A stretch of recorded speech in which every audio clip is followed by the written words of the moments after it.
perdamaian internasional. Nah, ini memang nanti konferensinya biasanya diadakan bergantian di antar negara-negara anggota yang 186 negara itu. Jadi di sini saya diwajibkan menyampaikan materi terakhir kuliah, yaitu peran pemimpin dan rakyat dalam mewujudkan perdamaian dunia. Jadi diharapkan di sini artinya kita sebagai masyarakat, sebagai bagian dari sebuah daerah, sebagian dari sebuah negara, bagian dari masyarakat dunia ingin punya peran, ya, diharapkan punya peran untuk menciptakan perdamaian, mulai dari lingkungan terkecil, lingkungan keluarga, lingkungan masyarakat sekitar, lingkungan mungkin di daerah kita, bahkan sampai ke tingkat nasional. Baiklah, pertama kita peran pemimpin, karena setiap daerah itu pasti ada pemimpin, bahkan suku juga ada pemimpinnya, ya. Jadi peran pemimpin itu dalam mewujudkan perdamaian itu apa? Yang pertama, menetapkan dan melaksanakan kebijakan perdamaian itu di tingkat nasional, ya, untuk menerapkan pola pikir damai. Jadi pemimpin-pemimpin negara dan perangkatnya yang mempunyai kewenangan, ya, seperti pemimpin daerah, ya, gubernur, bupati, hakim yang punya kewenangan, jaksa, instansi terkait itu diharapkan membuat kebijakan-kebijakan yang dapat mendorong dan menciptakan perdamaian, ya. Jadi membuat kebijakan yang dapat menerapkan pola pikir damai, di sini diharapkan begitu. Karena pemimpin itu perannya sangat penting, pengaruhnya di bawah itu. Kemudian upaya perdamaian itu harus dilakukan oleh dan bersama masyarakat. Kemudian ini DPCW ini, Deklarasi of Peace, Cessation of War, ya, kalau nggak salah bahasa Inggris saya ini. Jadi ini deklarasi perdamaian dan penghentian perang bahasa Indonesianya. Nah, jadi lembaga pemerintah itu dipadukan dengan kerjasama rakyat, harus dibentuk untuk pengembangan dan implementasi dari deklarasi perdamaian dan penghentian perang. Deklarasi perdamaian ini ada 10 pasal dan 38 klausul, ya. Itu yang wajib diterapkan oleh setiap negara anggota, tapi juga wajib disebarkan oleh negara-negara anggota ini ke negara-negara lain, ke komunitas-komunitas lain yang belum tergabung dalam perdamaian, dalam grup perdamaian, perempuan perdamaian internasional. Jadi di sini mengapa di perempuan? Karena perempuan itu pengaruhnya sangat besar, sangat luas. Seperti dalam rumah tangga, di lingkungan terkecil, peran seorang ibu, ya, ibu perempuan kan pasti, nggak ada ibu laki-laki, ya. Nah, seorang ibu itu dapat mempengaruhi kebijakan dari suami, kemudian dapat menentukan arah langkah untuk anak-anaknya, masa depan anak-anaknya. Bagaimana pola asuh dari seorang ibu itu bisa membentuk keluarga yang harmonis, tapi dari seorang ibu juga bisa membentuk perpecahan dalam keluarga, ya. Kalau pola asuh yang tepat, maka akan terbentuk keluarga yang harmonis. Tapi pola asuh yang salah, yang diterapkan di sini, peran besar ini seorang ibu itu akan bisa juga membuat kekacauan, ya, dalam rumah tangga. Itu contoh dalam lingkup terkecil. Bagaimana kalau seorang pemimpin? Itu tentunya akan lebih besar lagi pengaruhnya. Kemudian membangun jaringan perdamaian yang besar di setiap negara. Jadi awalnya memang di Korea Selatan, tetapi di perempuan-perempuan Korea Selatan ini berhasil membuat gebrakan dan mengajak seluruh perempuan-perempuan di negara-negara lain yang sampai saat ini akhirnya menjadi 108 berapa gitu, ya. Kalau nggak salah itu anggotanya, itu ibu lupa tepatnya, itu sudah tergabung dalam IPWC ini, International Women Peace Group, ya. Jadi untuk mencapai tujuan itu, yaitu menerapkan pola pikir damai di masyarakat, maka yang pertama adalah menjalin kerjasama dan membangun jaringan yang melibatkan pemerintah dan masyarakat. Itu sangat besar pengaruhnya dalam mencapai perdamaian itu di suatu daerah, di suatu negara, bahkan di dunia. Karena yang kita lihat sekarang bagaimana perbedaan ideologi bisa memecah, ya, seperti kemudian keserakahan, bagaimana ambisi untuk memperluas wilayah kekuasaan itu bisa menyebabkan perang ya. Jadi di sini tujuannya selain mewujudkan perdamaian juga menghentikan perang yang sekarang banyak bergejolak ya di negara kita.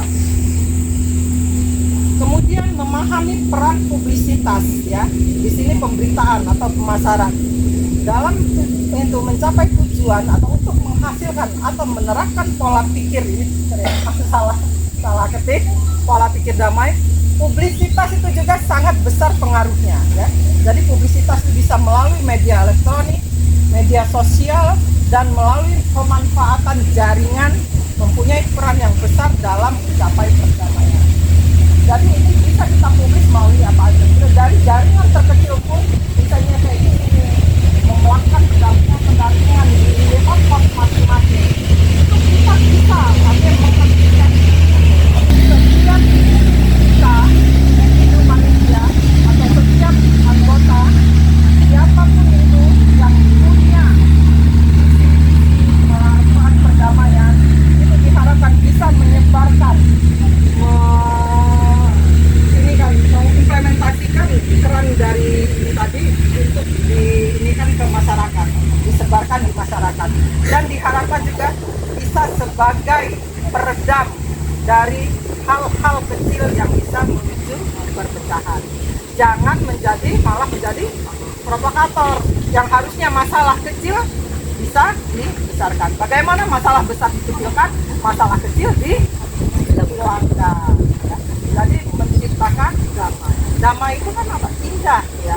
Kalau kita hidup di dalam konflik, di dalam lingkungan atau negara yang berkonflik, contohnya aja Palestina, bagaimana perempuan-perempuan, anak-anak Palestina yang terjadi di sana, mereka mengalami kelaparan, kehilangan tempat tinggal, kehilangan orang tua, kehilangan kesempatan untuk meraih pendidikan, bahkan anak-anak kecil yang terlantar, yang terluka, yang dimana tidak ada fasilitas pengobatan di sana.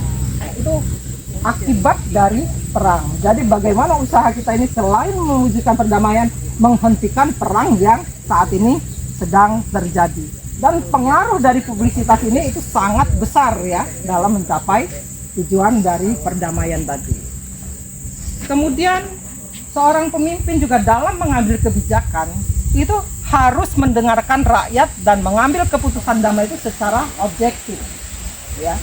Jadi memperhatikan di mana dia tempat tinggalnya, budaya apa yang memang kebiasaan masyarakat itu. Jadi kebijakan-kebijakan yang diambil oleh pemimpin itu diharapkan memang justru tujuannya untuk kesejahteraan masyarakatnya, bukan kebijakan pemimpin diambil untuk keuntungan kelompok atau diri sendiri, memperkaya diri sendiri. Nah, kalau yang itu yang terjadi justru akan timbul konflik. Tapi kalau kebijakan pemimpin itu diambil dengan mendengarkan, menyerap aspirasi masyarakat, tentunya keputusan juga akan didapat keputusan atau kebijakan yang berpihak kepada masyarakat. Jadi mendengarkan pendapat dan suara rakyat dalam mengambil suatu keputusan yang objektif agar dapat diterapkan dan menghasilkan kebijakan yang optimal. Kemudian peran rakyat, ya, peran rakyat dalam mewujudkan perdamaian juga. Jadi selain pemimpin punya peran yang besar, tapi rakyat juga punya peranan yang sangat besar. Kuncinya juga sebenarnya rakyat. Rakyat itu bisa menunjuk pemimpin ya untuk mewakili mereka. Jadi ideologi seorang pemimpin itu mempunyai pengaruh besar yang lebih besar terhadap masyarakat atau yang masyarakat yang diwakilinya. Jadi representatif ya dari ini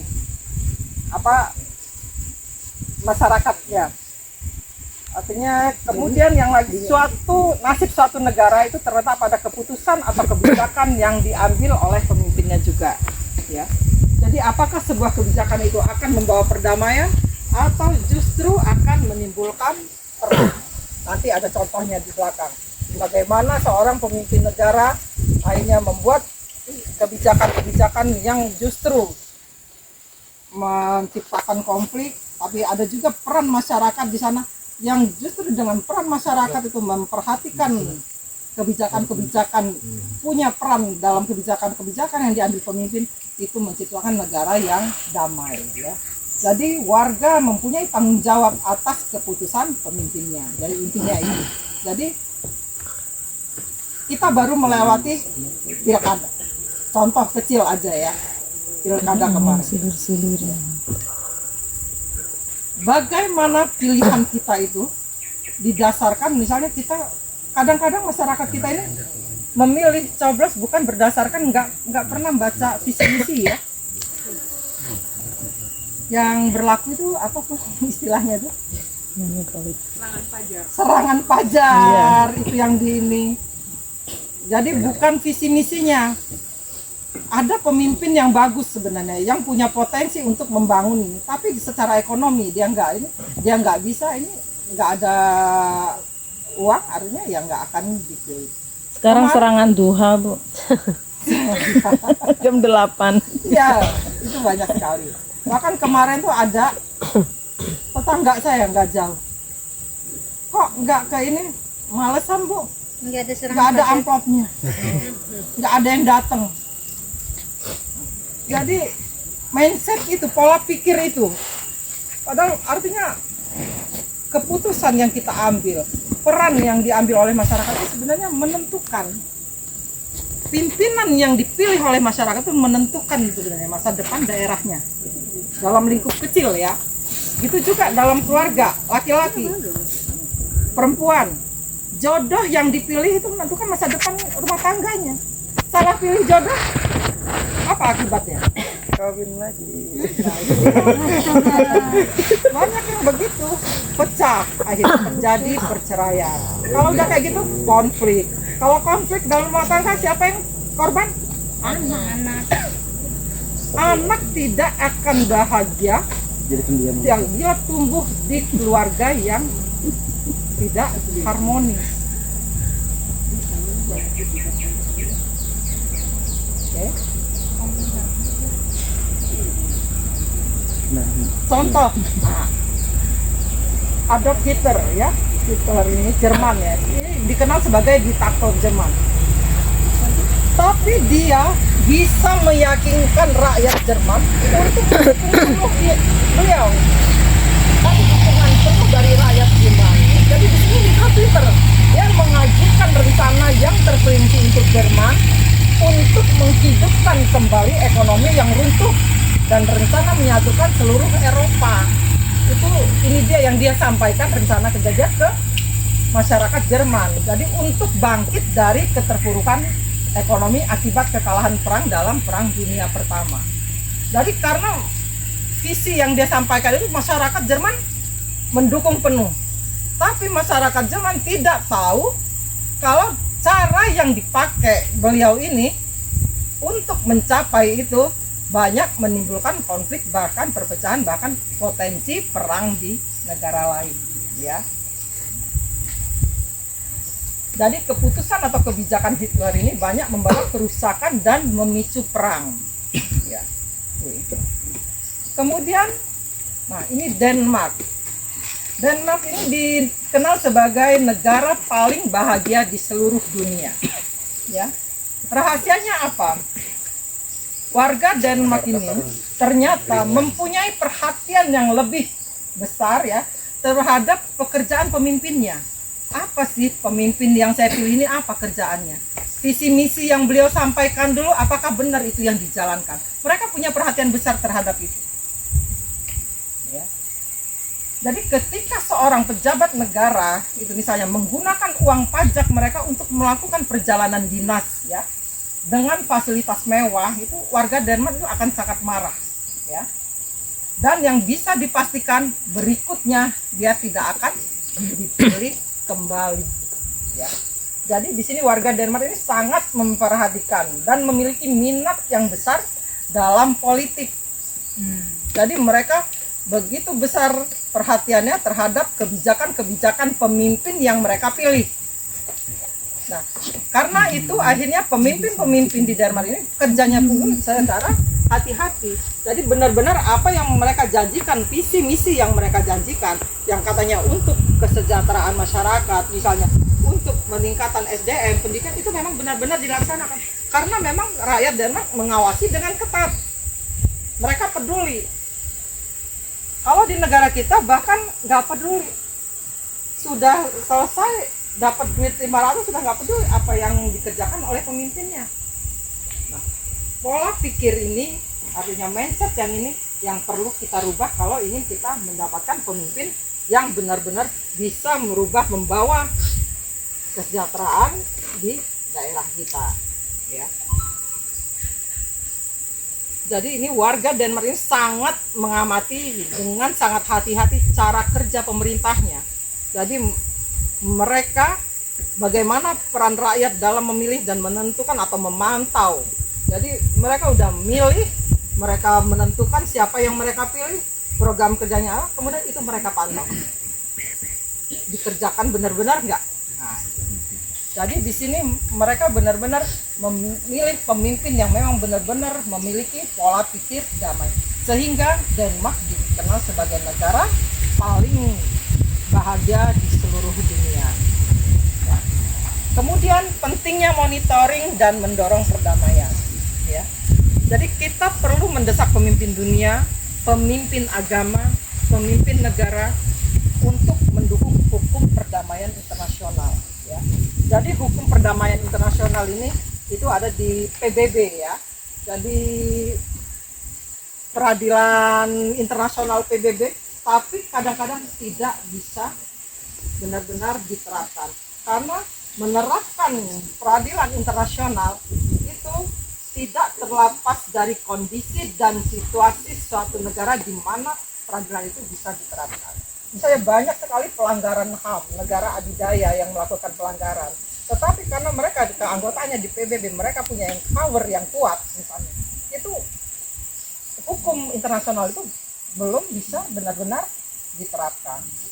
Nah, kadang-kadang di sini kesulitannya, ya, ininya. Jadi masyarakat ini sangat perlu berpartisipasi aktif dan terlibat, ya. Tidak hanya menanamkan kesadaran pada pemimpinnya, lebih pada solusi hukum di negara tersebut untuk mematuhi hukum perdamaian internasional. Nah, kemudian di sini peran perempuan, ya, International Women Peace Group ini diharapkan perempuan ini jumlahnya setengah dari populasi global di dunia, itu ada 3,7 miliar perempuan di dunia, itu diharapkan bisa bersatu dan bicara menentang peran dan menitik beratkan pada perdamaian. Kalau ini benar-benar bisa disatukan, bisa menyatukan pendapat, bisa menularkan atau merubah mindset orang kepada pola pikir damai, 3,7 miliar ini memang benar-benar bisa membawa perubahan. Ya. Ini yang sekarang sedang dituju atau saat ini sedang berjalan menuju ke arah itu. Jadi menitik beratkan pada perdamaian. Kalau ini peran ini sudah dapat, tentunya yang pasti perang bisa dihentikan, ya. Jadi tadi itu bagaimana kita bisa menghentikan perang, kemudian mewujudkan perdamaian dunia. Dan tentunya itu perlu monitoring, ya. Tidak hanya sekedar artinya program-program tanpa ada evaluasi, tanpa ada monitornya. Nah, begitu juga di IWPJ ini. Ini semua program semua ini kita dilatih, kayak kami kita buat laporan. Seperti Ibu sendiri, Ibu mengikuti kuliahnya itu mungkin cuma 10 minggu, tapi PR-nya, tugasnya itu sama kayak kuliah setahun. Banyak sekali. Tapi itulah, kita dilatih untuk kuat, kita dilatih untuk bisa, pertama dilatih pola pikir kita, bagaimana kita bisa meminimalisir konflik itu menjadi perdamaian, merubah mindset manusia, mindset masyarakat untuk menjadi mempunyai pola pikir damai dan meminimalisir konflik terutama di daerah-daerah di tempat masing-masing anggota. Di Kalimantan Tengah ini begitu banyak suku, kita juga DAD sangat berperan ya, Dewan Adat Dayak sangat berperan. Nah, kita juga Lentera Kartini, kita beberapa kali menangani